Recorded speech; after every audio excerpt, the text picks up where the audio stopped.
नमस्कार, स्वागत है आपका न्यूज इंडिया में। मैं हूं आपके साथ उबंग मथुर। भाई, ये बुलेटिन की शुरुआत करते हैं इस वक्त की कुछ प्रमुख खबरों के साथ। आपको बता दें कि दिल्ली में वैक्सीन की कमी होने के चलते उप मुख्यमंत्री मनीष सिसोदिया ने प्रेस वार्ता कर केंद्र सरकार पर जमकर हमला बोला और कहा कि जब सारी दुनिया तमाम वैक्सीन को मंजूरी दे रही थी तब भारत सरकार सो रही थी और आज भी सो रही है। तो वहीं उन्होंने आरोप लगाया कि केंद्र सरकार कहती है कि राज्य वैक्सीन के लिए ग्लोबल टेंडर निकाले, लेकिन उसने अभी तक वैक्सीन कंपनियों को मंजूरी ही नहीं दी। तो वहीं उप मुख्यमंत्री सिसोदिया ने कहा कि अमेरिका ने अपने यहाँ 2020 में ही फाइजर, मॉडर्ना और जॉनसन एंड जॉनसन को मंजूरी दे दी थी, लेकिन भारत ने आज तक इन तीनों वैक्सीन को मंजूरी नहीं दी। दुनिया के कई देशों ने अपनी आबादी से ज्यादा के लिए वैक्सीन खरीद कर रख ली है, लेकिन भारत सरकार ने इस ओर कोई ध्यान नहीं दिया।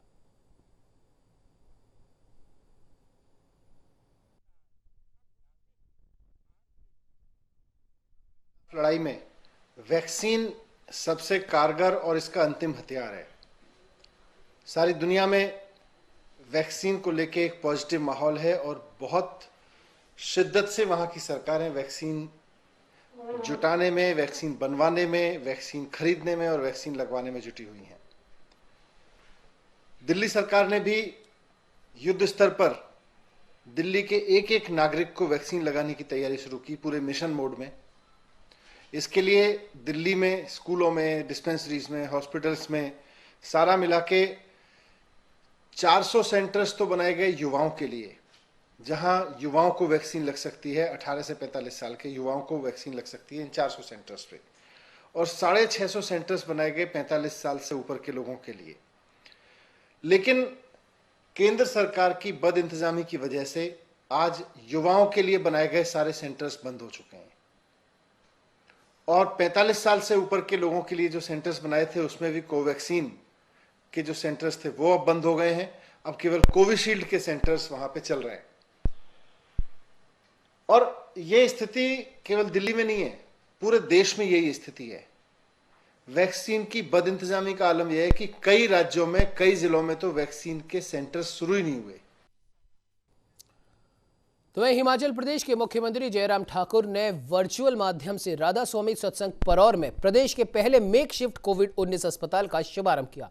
इस अस्पताल के निर्माण से कोविड-19 से संक्रमित रोगियों को उपचार की सुविधा उपलब्ध हो सकेगी।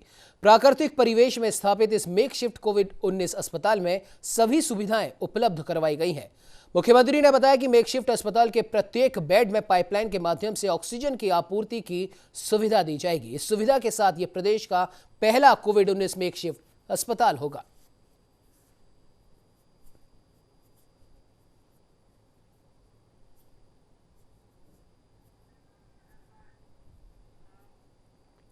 तो हरियाणा में कोविड मरीजों के लिए संजीवनी परियोजना शुरू की गई है। मुख्यमंत्री मनोहर लाल खट्टर ने सोमवार को वीडियो कॉन्फ्रेंसिंग से इस परियोजना की शुरुआत की। परियोजना में कोविड-19 के हल्के से मध्यम लक्षणों वाले मरीजों की देखभाल तुरंत उनके घर पर ही की जाएगी। इससे उन्हें इलाज के लिए घर से निकलना नहीं होगा और ना ही अस्पताल जाना पड़ेगा। इससे अस्पतालों पर भी दबाव कम होगा। और इस दौरान मुख्यमंत्री ने ब्लैक फंगस के मामलों को लेकर चिंता जाहिर की। उन्होंने कहा, सरकार हर संभव प्रयास कर रही है। इसके अलावा भविष्य में बच्चों को इस तरह की दिक्कत ना हो, इसीलिए सरकार हरियाणा में बच्चों को लेकर पहले से ही तैयारी कर रही है। उन्होंने कहा कि तीसरी लहर कहीं बच्चों को अपनी जद में ना ले, इसकी व्यवस्थाएं की जा रही हैं।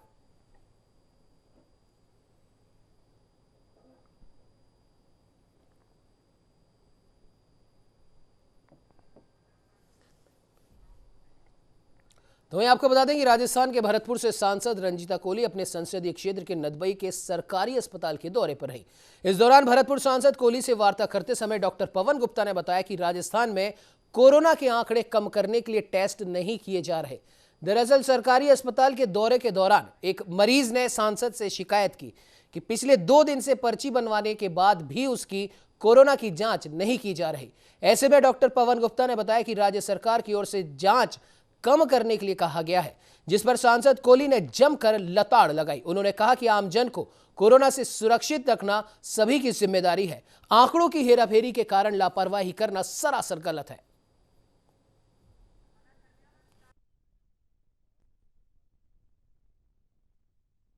सीएससी का दौरा किया और उसमें देखा एक मरीज आता है और बोलता है कि कोरोना का टेस्टिंग नहीं करी गई और उसी दौरान डॉक्टर को बुला करके पूछा जाता है तो डॉक्टर बोलते हैं कि राज्य सरकार से ऑर्डर है कि टेस्टिंग कम से कम की जाएगी।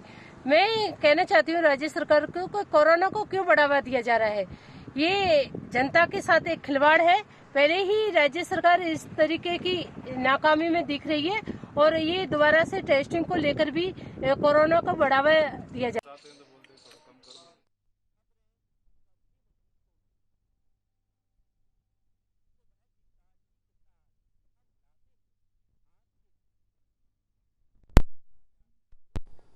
तो वहीं तमिलनाडु में लॉकडाउन 31 मई तक बढ़ा दिया गया है। तमिलनाडु के मुख्यमंत्री एम.के. स्टालिन ने लोगों से अपील की है कि कोरोना वायरस संक्रमण की श्रृंखला को तोड़ने के लिए कड़े प्रतिबंध में सरकार साथ दे। स्टालिन ने कहा कि मौजूदा स्थिति को देखते हुए लॉकडाउन बढ़ाया गया है। स्टालिन ने कहा कि चिकित्सा और स्वास्थ्य विशेषज्ञों ने कोविड-19 संक्रमण संख्या को कम करने के लिए बिना किसी ढील के 2 सप्ताह के पूर्ण लॉकडाउन का सुझाव दिया था। उन्होंने कहा कि संक्रमण दर में कमी आई है, लेकिन अभी भी नियंत्रण में कोरोना का संक्रमण नहीं है। कोविड-19 रोगियों के लिए ऑक्सीजन की आपूर्ति बढ़ाने के लिए सरकार द्वारा विभिन्न उपाय किए जा रहे हैं।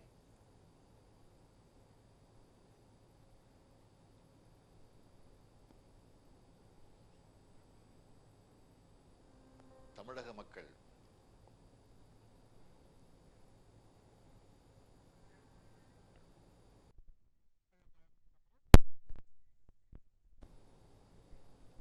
तो ये दिल्ली के प्रसिद्ध कालकाजी शक्तिपीठ में महंत सुरेंद्रनाथ अवधूत महाराज के सानिध्य में 11 दिन से चल रहा यज्ञ आज पूर्ण आहुति के साथ संपन्न हुआ।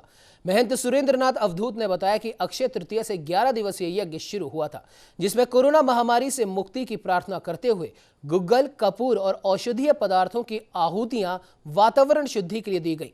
तो वहीं राष्ट्र कल्याण के लिए महामृत्युंजय व अन्य मंत्रों के साथ यज्ञ में आहुतियां दी गई।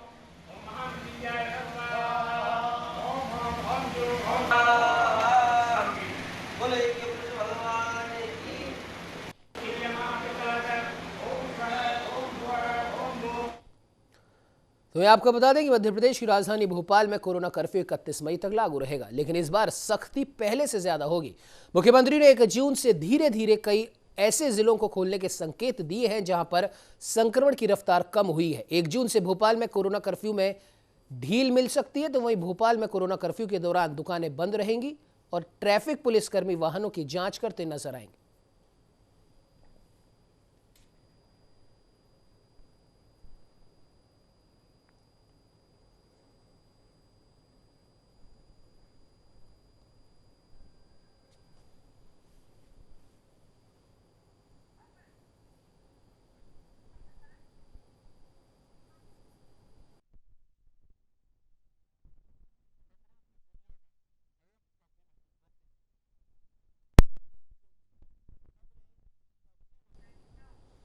तो मैं आपको बता दें कि कोरोना मरीजों की लगातार संख्या बढ़ने के साथ ही देश भर में रेमडेसिविर इंजेक्शन की डिमांड भी तेजी के साथ बढ़ी है और इसी तेजी के साथ कालाबाजारी करने वाले भी सक्रिय हो गए। इस कड़ी के तहत अंबाला पुलिस ने नकली रेमडेसिविर इंजेक्शन की कालाबाजारी करने के आरोप में अभी तक 11 लोगों को गिरफ्तार किया है और साथ ही नकली इंजेक्शन बनाने वाली फैक्ट्री के मालिक को भी गिरफ्तार किया है, जिसे कोर्ट में पेश किया जाएगा।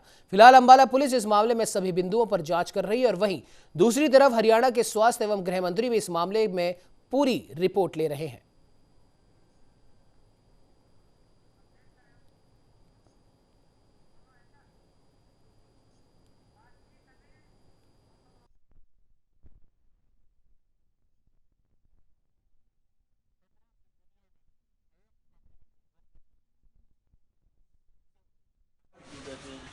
कहाँ से प्रूव हुआ है कि वो मेरे हैं?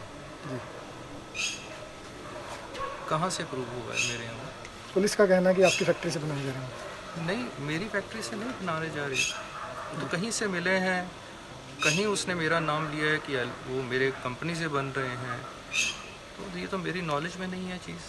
21/4/2021 को कैंट थाने में एक मुकदमा दर्ज किया था नकली या रेमडेसिविर इंजेक्शन पकड़ने का। वो बाद में नकली साबित हुए। उसके अलावा इसमें 399 इंजेक्शन और पकड़े गए थे, जिसकी तफ्तीश CIA 1 के द्वारा की जा रही थी। अभी तक उस मुकदमे में 11 व्यक्ति गिरफ्तार हो चुके हैं और आज भी एक दलप्रीत नाम का आदमी गिरफ्तार किया है, जिसकी नालागढ़ हिमाचल में फैक्ट्री है दवाइयों की। उसको कल कोर्ट में पेश करके रिमांड लेंगे और किस प्रकार से कहाँ से वो ये इंजेक्शन बना रहा था या बनवा रहा था उसकी तफ्तीश की जाएगी।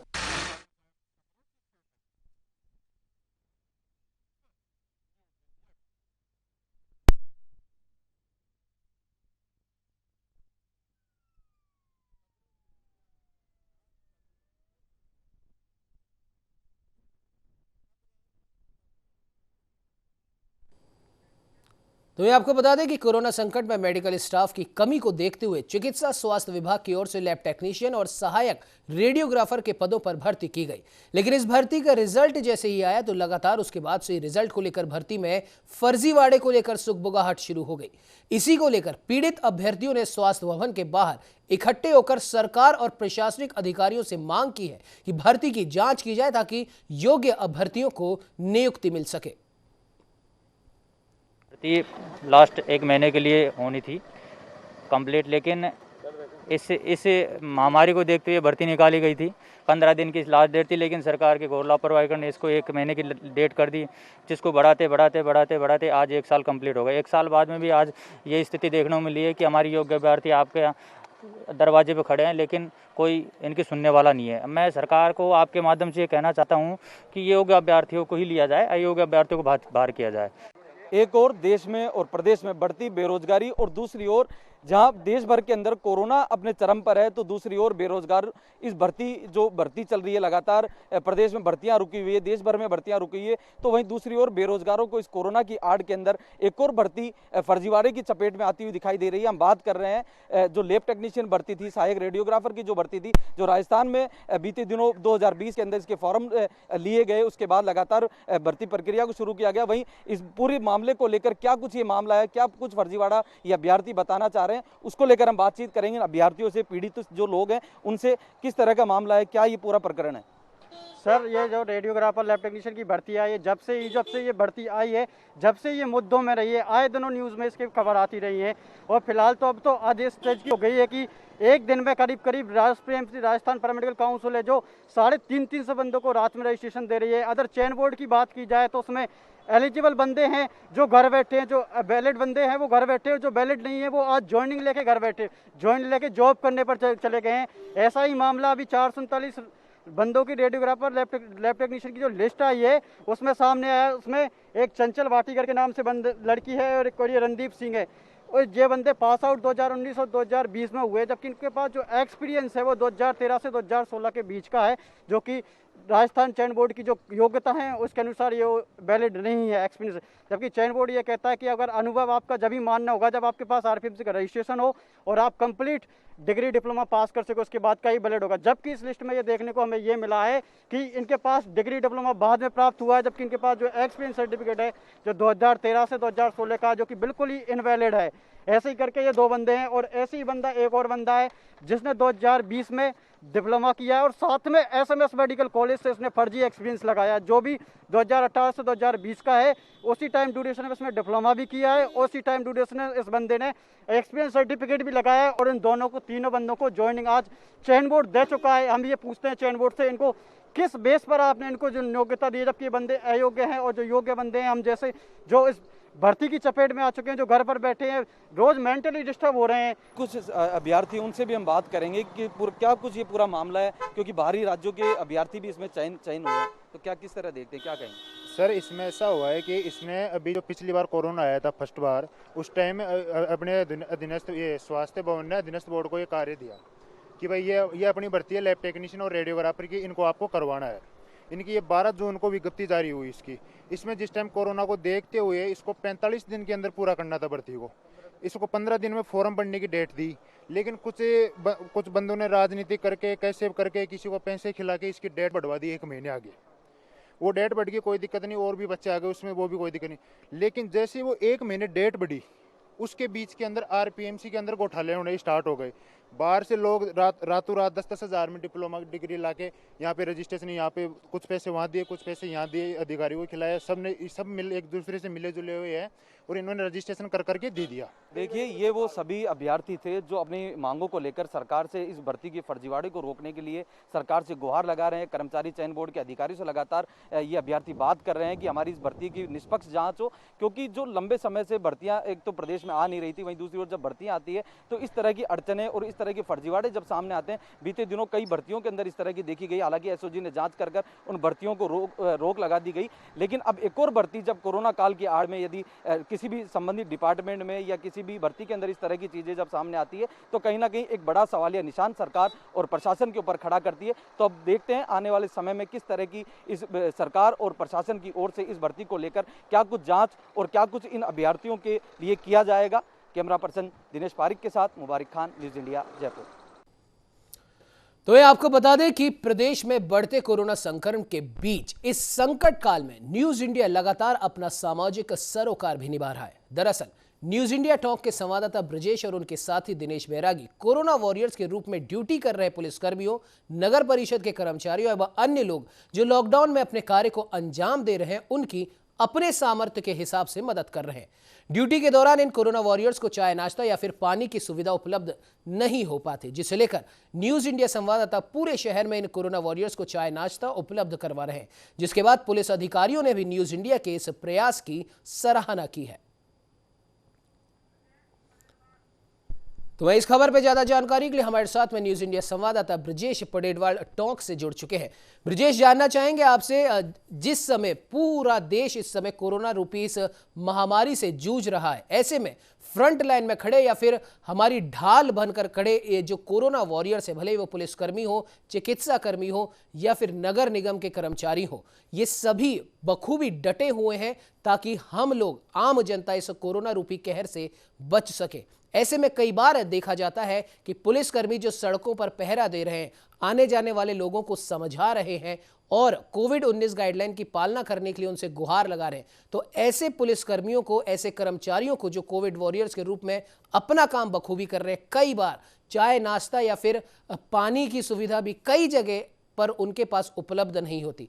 ऐसे में आप लोगों के द्वारा ये जो कार्य किया जा रहा है, इसको लेकर क्या कुछ कहना चाहेंगे? देखिए उमंग, न्यूज इंडिया एक ऐसा चैनल है जो हमेशा कुछ अच्छा करने की प्रेरणा देता है, और जब हम खुद रिपोर्टिंग के लिए खुद दिन रात बाहर निकलते हैं तो पता चलता है कि ड्यूटी करने में किस प्रकार की परेशानी का सामना करना पड़ता है। और इस वक्त जो लॉकडाउन लगा हुआ है उसकी वजह से चाय नाश्ता व अन्य सभी दुकानें बंद रही है, और ड्यूटी भी क्या है 12-12 घंटे की देनी पड़ती है। इसी परेशानी को देखते हुए मैंने और मेरे दोस्त हैं दिनेश बैरागी, जो कि बीएसएनएल में जेटीओ पद पर हैं, दोनों ने निश्चय किया कि जो व्यक्ति दूसरों की सेवा कर रहे हैं, हम उनकी खुद सेवा करें। और इसी वजह से पिछले 15 दिन से स्वयं के खर्चे पे, सामर्थ्य के आधार पर हम उनकी सेवा करने की कोशिश कर रहे हैं। और इसके लिए टोंक के शहर के हर गली, नुक्कड़, चौराहा, जहां पर भी पुलिसकर्मी, नगर परिषद कर्मचारी व अन्य कोरोना वायरस जो ड्यूटी पर रहते हैं और उन्हें जो जरूरत है, क्योंकि कहीं को पानी भी नहीं मिल पाता है और वो ऐसी जगह होते हैं जहाँ पे उनको बहुत परेशानियों का सामना करना पड़ता है, तो उनको हम जरूरतमंद व्यक्ति भी हैं जो कि सड़क पे होते हैं या जो भिखारी टाइप है या जो है, उनको भी हमें मजबूरी, उनकी भी मजबूरी हम समझते हैं, और उनके लिए हम चाय नाश्ता, पानी, बिस्किट व मास्क के साथ साथ आयुर्वेदिक दवाओं का किट भी दे रहे हैं, ताकि, और साथ ही सैनिटाइज करने की व्यवस्था भी करते हैं। और ये सबसे बड़ी चीज है उमंग कि जो मन को सुकून मिलता है वो बहुत अच्छा लगता है। और मैं धन्यवाद दोबारा देना चाहूंगा न्यूज इंडिया चैनल का, कि जिन्होंने और इस लायक मतलब हमें बनाया और यहाँ पे एक पहचान बनाई, और साथ में अपने दोस्त दिनेश बैरागी का, जो उन्होंने इस कोरोना काल में कुछ करने की प्रेरणा दी। साथ में हम जो दोनों हैं वो मरीजों के लिए ऑक्सीजन व अस्पताल में बेड व दवाइयों की व्यवस्था करने में भी सहयोग कर रहे हैं।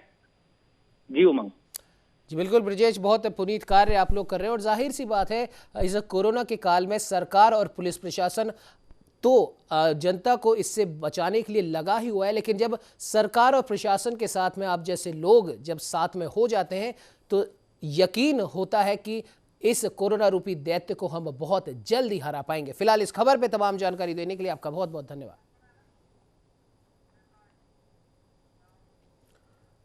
तो वहीं आपको बता दें कि बांसवाड़ा में एक तरफ तो कोरोना का कहर और दूसरी तरफ बेरोजगारी के चलते घर में जरूरी सामग्री की कमी के चलते लोग काफी परेशान हैं। लेकिन इस परेशानी को दूर करने के लिए बांसवाड़ा में एक दंपत्ति स्वाति जैन और संदीप त्रिपाठी अपने एनजीओ के माध्यम से लोगों की सेवा में जुटे हैं। इसके साथ ही वो उन गरीब और आर्थिक समस्या से जूझ रहे लोगों के घरों में भोजन सामग्री के पैकेट भी पहुंचा रहे हैं ताकि इस लॉकडाउन के चलते कोई भूखा ना सोए।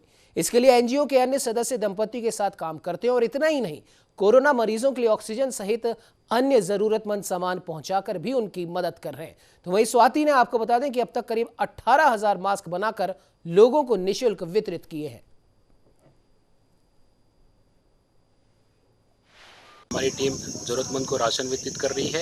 उसमें भी हमारा मकसद ये रहता है, हमारा फोकस ये रहता है कि उन ज़रूरतमंद जैसे कि दिव्यांग मुख्य परिवार हो, विधवा महिला का परिवार हो या अनाथ बच्चों का परिवार हो, ऐसे परिवारों को हम सर्च करते हैं, उनके घर तक राशन पहुंचाते हैं। इसके अलावा भी जो ज़रूरतमंद व्यक्ति उनसे संपर्क करता है उनके वहाँ राशन पहुंचाते हैं। साथ में ही हमारी जो टीम है वो इस परिस्थिति में oxygen concentrator, oxygen flow meter, regulator, साथ में ही ऑक्सीमीटर, ये विभिन्न प्रकार की सुविधाएं और भी निःशुल्क प्रोवाइड करा रही है। कोरोना महामारी के कारण से कई लोगों को परेशानी का सामना करना पड़ रहा है, जिसमें कोरोना मरीजों को जिनका ऑक्सीजन लेवल कम होता जा रहा है और हमारे यहाँ पे ऑक्सीजन की पूर्ति उतनी नहीं हो पा रही है, जिसके लिए स्पर्श सेवा संस्थान और माई स्पर्श फाउंडेशन द्वारा ऑक्सीजन कंसंट्रेटर अवेलेबल कराए जा रहे हैं। साथ ही ऑक्सीजन रेगुलेटर की भी बहुत कमी है जिसको अवेलेबल कराया जा रहा है और ऑक्सीजन मास्क की भी। इसके साथ ही ऐसे कई परिवार हैं जिनको राशन नहीं मिल पा रहा है तो उन्हें राशन की भी उपलब्ध कराया जा रहा है। इसके लिए हमारी टीम दिन रात अपना काम कर रही है। तो वही कोरोना महामारी ने हर रिश्ते का मतलब समझा दिया है, फिर चाहे वो खून का रिश्ता हो या फिर दोस्ती का। कुछ ऐसा ही वाकया सूरत में देखने को मिला, जहां एक राजस्थानी प्रवासी युवा अपने परिवार से सैकड़ों किलोमीटर दूर अपना व्यापार कर रहा था और तभी वो संक्रमित हो गए। जानकारी के अनुसार मारवाड़ तहसील के बोपारी गांव के निवासी दिनेश वैष्णव अपने परिवारजनों से दूर सूरत में एक मेडिकल और बेबी केयर की दुकान पर कार्य करता था, लेकिन लोगों के संपर्क में आने से वो भी संक्रमित हो गए। कोरोना संक्रमित होने के बाद उसने अपने परिवारजनों को इसकी सूचना दी, लेकिन सख्त लॉकडाउन के चलते परिवार के सदस्य सूरत तक नहीं पहुंच सके। ऐसे में दिनेश वैष्णव के दोस्त अजमेर निवासी विपुल जांगिड़, फुलिया निवासी माणक चौधरी और बोपारी निवासी लाबूराम घांची ने कोरोना पॉजिटिव होने के बाद दिनेश को अस्पताल लेकर गए। उसका ऑक्सीजन लेवल 65 हो गया था, जिससे चिंता थोड़ी और बढ़ गई थी, लेकिन दोस्तों के साथ ने दिनेश को हिम्मत दी, जिसके बाद दिनेश ने 17 दिन में कोरोना को मात दे दी।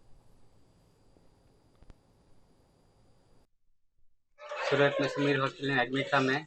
16 दिन से वैलेंटाइन करता था और भगवान की तबीयत ठीक है, मेरी अच्छी है। दोस्त लाबूराम थे, मैं हेल्प करने वाले, और मेरा सेठ मानिक भाई और एक विपुल जाकिर था, उन्होंने मेरी हेल्प की। तो इस खबर पर ज्यादा जानकारी के लिए हमारे साथ में पाली से हमारे संवाददाता अनिल कुमार साथ में जुड़ चुके हैं। अनिल, जानना चाहेंगे क्या कुछ अपडेट है इस खबर को लेकर, और जिस प्रकार से अपने शहर से दूर, अपने गांव से दूर एक व्यक्ति कोरोना से संक्रमित हो जाता है, अपने परिवारजनों के पास ना तो वो आ सकता है ना उसके परिवारजन उसके पास जा सकते हैं। ऐसे में उसके यार दोस्त उसके काम आते हैं और उसे सक्सेसफुली उसे कोरोना के संक्रमण से मात दिलाने में पहले दिन से उसके साथ में लगते हैं और ये व्यक्ति 17 दिन में कोरोना को सकुशल मात भी दे देता है। क्या कुछ कहना चाहेंगे अनिल? जी उमंग, मैं आपको बताना चाहूंगा, जिस तरह से कोरोना महामारी ने पूरे देश और विदेशों तक जो पैर पसारे हैं, और ऐसे समय में जब ये कोरोना पॉजिटिव व्यक्ति हो जाता है तो उसका परिवार भी उसका साथ छोड़ देता है। ये कह सकते हैं उसका परिवार भी दूर हो जाता है और वो व्यक्ति अपने आप को अकेला महसूस करता है। लेकिन एक मामला ऐसा हमारे सामने आया है जहाँ बोपारी गाँव के एक युवक जो है सूरत में रह करके अपना कार्य कर रहे थे, लेकिन उसका परिवार काफी दूर था उनसे और अपने कार्य के दौरान वो संक्रमित हो गए थे। जब हॉस्पिटल ले जाया गया तो कोरोना की रिपोर्ट जो है पॉजिटिव आई, लेकिन अक्सर होने के कारण उन्हें भर्ती करवाया गया। लेकिन कहते हैं कि इस कलयुग के अंदर भी दोस्ती का रिश्ता जो है वो एक बहुत ही खूबसूरत रिश्ता है। एक दोस्त जो होता है मुसीबत में साथ देता है। जिस तरह से कृष्ण भगवान ने सुदामा का साथ दिया था, उसी तरह से यहाँ पर देखने को मिला।